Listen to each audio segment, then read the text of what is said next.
Yeah, and then they're like, you know what? You should probably take it seriously. I mean, you're already beautiful. You already like to take pictures. Just take it serious. Like, you don't know where this is gonna go. You know, you might get paid. You might get sponsored.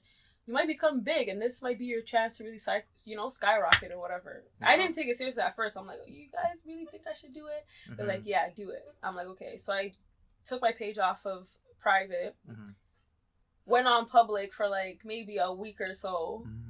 And then all of a sudden people start... In fact, you know what? Hold on. So I took my page off private, and I was like that for a minute. You know, I was starting to get follows here and there, and I was like, okay, like, it's starting to, like, you know, really work.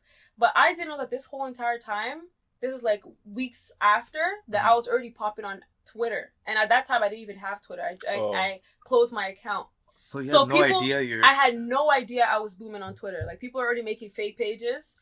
Like, no. Yeah. And then on top of that, like, there's some pages that I'm not sure if you guys are familiar with it. Like, they just showcase like models specifically on those pages. Yeah. So they posted my picture on that page, and they also have a Twitter handle, and they post pictures there too. So they posted my pictures, and then people started retweeting it, and then I blew, and then they tagged my Instagram, and then basically from the Twitter followers, they just follow me on Instagram, and then that's how my followers just started to pile up, and then like in like 4 or 5 months.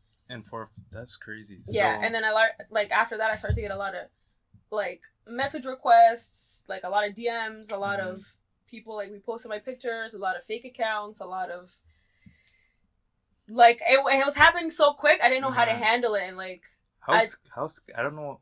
Well, how secure or like for you, do you have any social anxiety or anything, or you're always like you're good with attention and whatnot? Like that kind of attention is a different kind of attention because now you have a male audience. Well, I feel like I've already had like a higher male audience anyways before the followers, but generally speaking, there were just people that I kind of knew or knew of, so it was always like mutual, right? But then when I started to get a higher male audience from all over the world, that was a different kind of quote unquote anxiety because I was like, yo, like a lot of people are messaging me. A lot of people are thinking I'm inspiring them to, want to start something, to want to showcase their beauty or, start modeling, etc. And I find myself, giving some people advice or having to cuss people out because of the things they say. It's 50-50. So the issue now becomes the amount of like aged men and aged women even that are now on my platform giving me the attention that I really didn't think was gonna be so big. Well, how about it became a lot. How about even the fact that I guess you can talk a bit about this, like dark skinned girls weren't really, it's like quote unquote they weren't the thing, and then as you were transitioning to your followers growing, suddenly dark skinned girls are the thing. And you're right. You're kind of one of the people that are in the middle of it. Yeah. So what was that? What was that like? To transition from not really being quote unquote liked by the community, because of colorism and whatnot, to suddenly all guys are like dark skinned girl, whatever.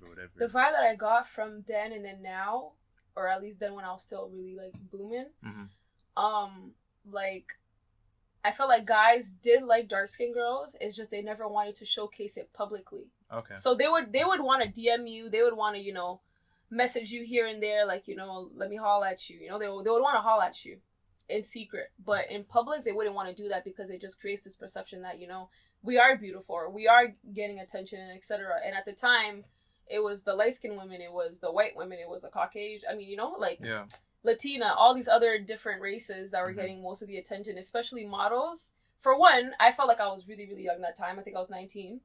So to be as young as I was and to get the amount of attention that I was getting and to be dark skinned on top of that and a female, it was a lot. Like, you know what I mean? So then I felt like a lot of guys are really out here,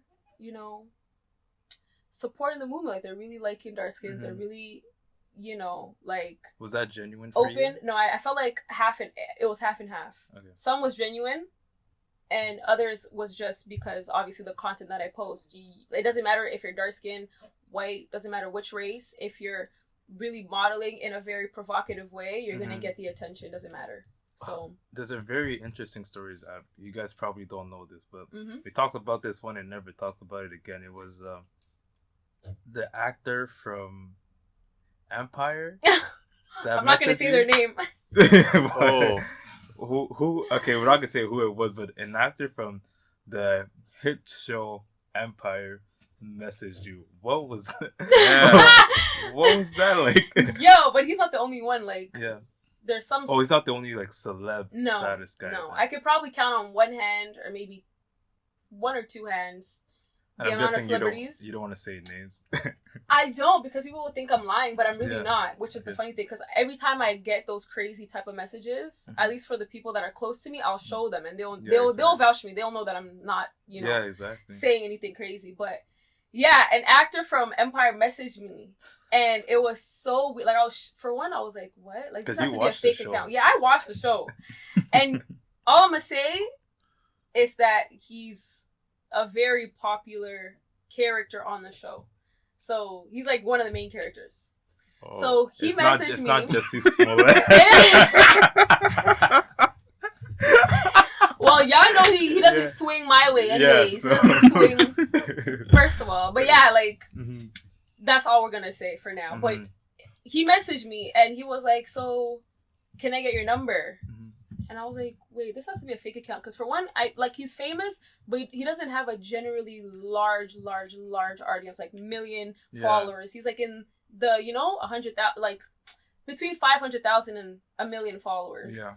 So anyways, he messages me and I opened the message and I didn't know how to respond. I was like, yeah? You want my number? He's like, yeah. And he's like, text me. And I'm like, okay. So he gave me his number, and I texted him, and then he texted me back like a week later, and then he's like, so what's up? And I'm like, I'm just here, left school. I'm in the streets. Thanks. And then he's like, oh, have you ever been flown out before? Oh man. And I'm like, no, I haven't. He's like, okay, like, I'm in Miami, blah blah blah. And then after that, he didn't message me after. Like, it was just quiet. And I'm like, okay. I didn't text him back either. Like, I just left it at that. I'm like, yo, this is so weird. I've never had a celebrity's, for one, phone number.